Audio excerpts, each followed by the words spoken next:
तो hello hello नमस्कार दोस्तों, स्वागत है आपके अपने यूट्यूब चैनल लाइब्रेरी क्लासेस 2.0 पे।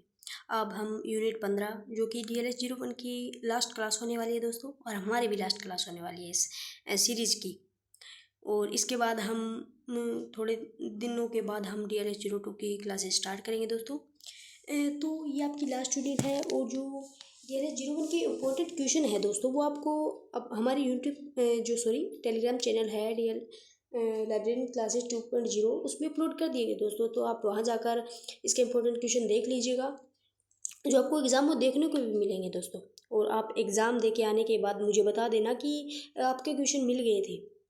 आप हमारे जो टेलीग्राम चैनल है उस पर मैसेज कर देना दोस्तों। और चलिए दोस्तों, हम अब यूनिट 15 स्टार्ट करते हैं। कल ही आपका एग्ज़ाम है, तो चलिए।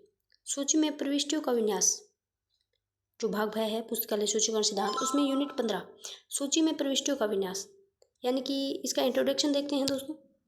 पुस्तकालय सूची में मुख्य प्रविष्टियाँ यानी कि जो मेन एंट्री है, वो जो एडेड एंट्री यानी कि सहायक प्रविष्टियाँ हैं, वो तैयार कर लेने के बाद सबसे बड़ी चुनौती उन्हें कैटलॉग कैबिनेट यानी कि दराजों में इस प्रकार सजाने की होती है जिससे पाठक उन्हें बिना किसी भ्रम के तुरंत ढूंढ सके, यानी कि जो पाठक है उसे बिना किसी भ्रम के वो तुरंत उन्हें ढूंढ सके दोस्तों। प्रविष्टियों के इस व्यवस्थापन और तरतीब से यानी कि तरकीब लिखने में थोड़ी मिसटेकिंग हुई है, मिसअंडरस्टैंडिंग हुई है दोस्तों, से रखने की कला को हुई प्रविष्टियों का विन्यास या फाइलीकरण यानी कि फाइलिंग ऑफ एंट्रीज कहते हैं। यदि सूची में हजारों कार्ड सही नियमों के अनुसार नहीं पिरोए गए तो बेहतरीन प्रविष्टियां बनने के बावजूद वे पाठक के लिए बेकार हो जाएगी। यानी कि जो विन्यास है या फाइलीकरण है, उसमें यदि सूची के हजारों कार्ड सही क्रम में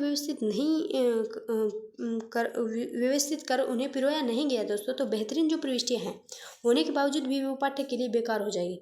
इस इकाई में हम फाइलीकरण के महत्व, जो फाइलीकरण का महत्व है, अनुवर्णीकरण है, संबंधित विधियाँ हैं, और ALA रूल्स यानी कि ALA रूल्स फुलफिलिंग का अध्ययन करेंगे। जो देखिए दोस्तों, ये ALA रूल्स आप याद रखना, ये आपको एग्ज़ाम में देखने को मिलेगा ज़रूर, क्योंकि ऐसे क्वेश्चन ज़्यादातर पूछे जाते हैं जिनमें शॉर्ट फॉर्म होता है, क्योंकि ये आपको कंफ्यूज करने के लिए दिए जाते हैं दोस्तों। फाइलीकरण का अब मेथड देखते हैं दोस्तों। इम्पोर्टेंस ऑफ फाइलिंग यानी कि इम्पोर्टेंस ऑफ फाइलिंग, चतुर्थ सूत्र की पुष्टि।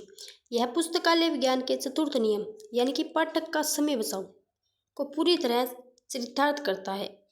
ये जो देखिए दोस्तों, जो पुस्तकालय विज्ञान का चौथा नियम है, याद रखना, पाठक का समय बचाओ, यानी कि हमें पाठक का समय बचाना है। ये नियम है पुस्तकालय का। सही विन्यास से पाठक चंद सेकंड में अपना कार्ड खोज लेता है।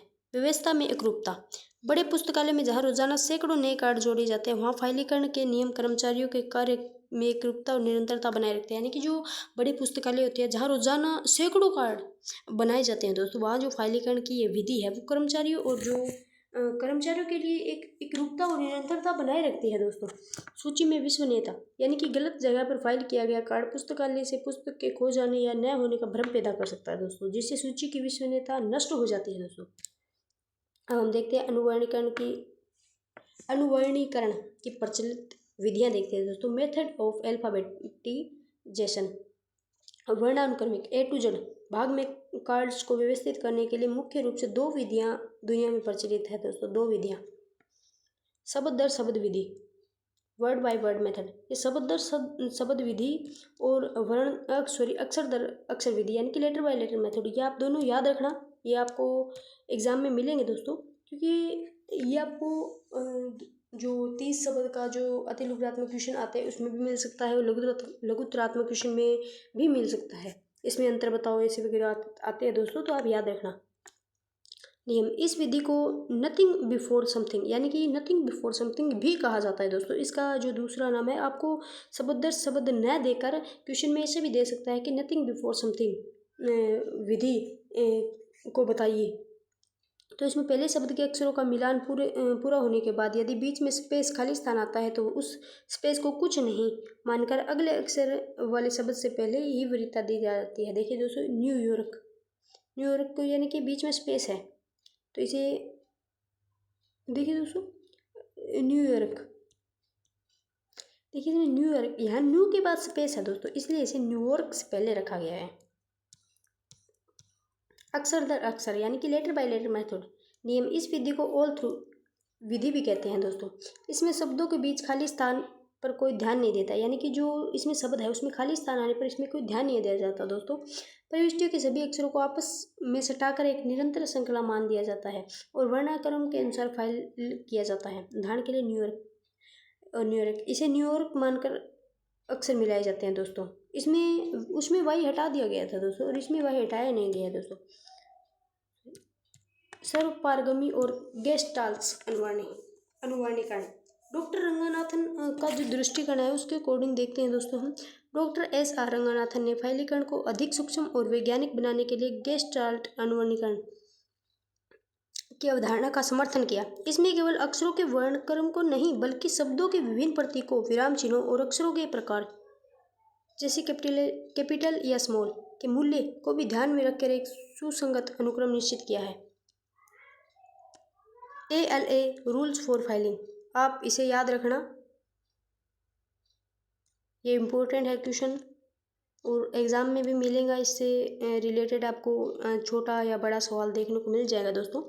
अमेरिकन लाइब्रेरी एसोसिएशन, ALA का पूरा नाम है दोस्तों ये आप याद रखना है। आपको पूरा नाम भी पूछा जा सकता है कि ALA का पूरा नाम बताइए, तो आपको लिखना है अमेरिकन लाइब्रेरी एसोसिएशन ने वर्णानुक्रमिक फाइलीकरण में आने वाली जटिलताओं को दूर करने के लिए कुछ महत्वपूर्ण नियम प्रतिपादित किए दोस्तों।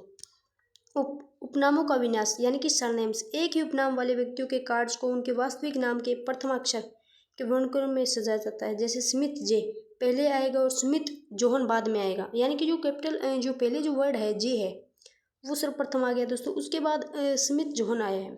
संक्षिप्त रूप, यानी कि संक्षिप्त रूप में MC ST को हमेशा उनके पूर्ण रूप में एक्सेंट की तरह मानकर वर्णक्रम में फाइल किया जाता है। जैसे सेंट जोहन को सेंट जोहन के स्थान पर फाइल करेंगे, यानी कि शॉर्ट फॉर्म में नहीं फुल फॉर्म में लिखा जाएगा दोस्तों। संख्यात्मक शीर्षक, यदि किसी आख्या या शीर्षक की शुरुआत अंकों या संख्याओं से होती है तो उन्हें शब्दों में उच्चारित मानकर वर्णक्रम में स्थान दिया जाता है दोस्तों। जैसे 1984 को 1984 मानकर अन्य अक्षर के अंतर्गत फाइल किया जाता है, क्योंकि मैंने आपको बताया था जो कोलन क्लासिफिकेशन की बुक है उसमें 19 से लेकर ऐसे कुछ कैपिटल लेटर से परिभाषित किया जाता है 19 ईयर्स को।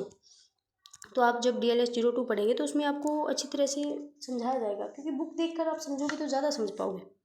आर्टिकल्स का लोप, शीर्षक के प्रारंभ में आने वाले प्रारंभिक आर्टिकल जैसे इंग्लिश में ए एन द को फाइलीकरण करते समय नज़रअंदाज यानी कि इग्नोर कर दिया जाता है दोस्तों। उसकी गणना दूसरे शब्द से शुरू की जाती है, यानी कि जब फाइलीकरण में ए एन द आता है तो उसे इग्नोर कर दिया जाता है दोस्तों पूरी तरह से।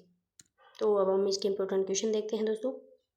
उसके बाद आपकी DLS 01 की जो ये श्रृंखला है वो पूर्ण हो जाएगी, जो सीरीज़ है वो कंप्लीट हो जाएगी।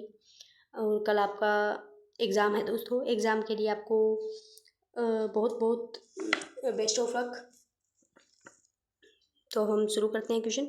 अतिलुगृतीय प्रश्न, नथिंग बिफोर समथिंग किस फाइलीकरण विधि को कहा जाता है? देखिए दोस्तों, मैंने पहले आपको बताया भी था और अभी भी आपको बता रही हूँ, क्योंकि जो आपके ये जो इसके दूसरे नाम है उनसे भी आपको कंफ्यूज करने के लिए पूछा जाता है दोस्तों। देखिए, नथिंग बिफोर समथिंग, शब्द दर शब्द विधि। आपको क्वेश्चन में ऐसे भी दे सकते हैं कि शब्द विधि की परिभाषा बताइए, या फिर नथिंग बिफोर समथिंग की परिभाषा बताइए। तो आपको दोनों ही ध्यान में रखना है दोस्तों। ALA रूल्स के अनुसार संख्यात्मक शीर्षक जैसे 100 को किस प्रकार फाइल किया जाएगा? देखिए दोस्तों, उन्हें शब्दों के रूप में उच्चारित जैसे 100 को 100 मानकर वर्णक्रम के अनुसार फाइल किया जाता है दोस्तों। फाइलीकरण करते समय आख्या के प्रारंभ में आने वाले किन शब्दों को छोड़ दिया जाता है? देखिए दोस्तों, ये ए एन दे है, इनको छोड़ दिया जाता है दोस्तों, क्योंकि जो प्रारंभिक आर्टिकल्स है ये आर्टिकल ही है दोस्तों। इन आर्टिकल्स को पूर्ण तरह इग्नोर कर दिया जाता है दोस्तों। अब हम लघु उत्तरीय प्रश्न देखते हैं। शब्द दर शब्द और अक्षर दर अक्षर विधियों के अंतर उदाहरण सहित स्पष्ट कीजिए। मैंने आपको पहले बताया था, इसमें उदाहरण देना है और आपको अंतर भी पूछा जाता है। शब्द दर शब्द विधि में शब्दों के बीच खाली स्थान को महत्व दिया जाता है, यानी कि जो वर्ड बाय वर्ड है उसमें जो खाली स्थान है उसको महत्व दिया जाता है। इसमें पहला शब्द पूरा होने पर स्पेस को अगले अक्षर से पहले माना जाता है। इसके विपरीत जो अक्षर दर अक्षर विधि है उसमें स्पेस को पूरी तरह नज़रअंदाज कर सभी अक्षरों को लगातार मिलाकर पढ़ा जाता है। जैसे शब्द दर शब्द न्यूयॉर्क, अक्सर अक्सर में न्यूयॉर्क को खाली स्थान दे दिया जाता है, उसमें खाली स्थान को इग्नोर नहीं किया जाता। ALA नियमों के अनुसार संक्षिप्त रूप को फाइल करने का नियम बताइए। उत्तर है, देखिए दोस्तों, ALA नियमों के अनुसार प्रविष्टियों में प्रयुक्त संक्षिप्त रूपों जैसे डॉक्टर, मिस्टर, सेंट, मैक और उनके पूर्ण रूप डॉक्टर, मिस्टर, सेंट, मैक की तरह स्पेलिंग मानकर ही वर्णानुक्रमानुसार सही स्थान पर फाइल किया जाता है। इससे पाठकों को खोजने में आसानी होती है दोस्तों, क्योंकि वे आमतौर पर पूरे नाम के अनुसार ही खोज करते हैं दोस्तों। अब उत्तरात्मक क्वेश्चन देखते हैं। पुस्तकालय सूची में प्रविष्टियों के विन्यास से आप क्या समझते हैं? विन्यास, देखिए प्रविष्टियों के विन्यास और फाइलीकरण एक ही शब्द है, तो आपको कंफ्यूज नहीं होना है। आपको एग्जाम में फाइलीकरण की जगह विन्यास भी लिखा आ सकता है।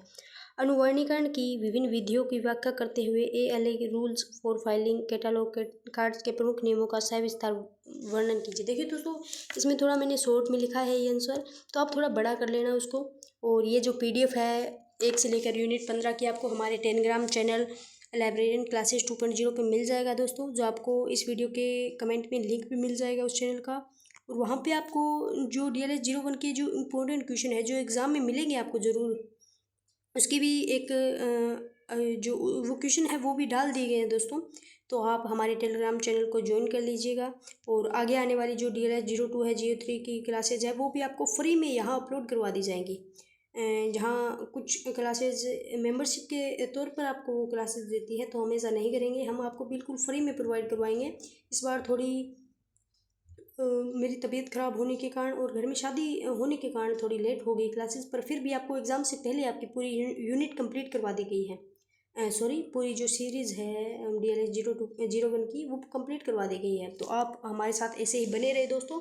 हमारे चैनल को सब्सक्राइब कर लीजिए, वीडियो को लाइक कर दीजिए और शेयर कर दीजिए, और अच्छे अच्छे कमेंट कर दीजिए। एग्ज़ाम दे के आने के बाद भी आप कमेंट कर देना कि आपके एग्ज़ाम कैसा गया है और कितने क्वेश्चन आपको हमारे इंपॉर्टेंट क्वेश्चन वाली जो आपको PDF दी गई है, जो फ़ोटो भेजी गई है, उसमें से कितने क्वेश्चन आपको एग्ज़ाम में देखने को मिले हैं। और एग्ज़ाम के लिए बेस्ट ऑफ लक दोस्तों, और मिलते हैं आपको आगे DLS 02 की क्लासेस के साथ। थैंक यू, धन्यवाद।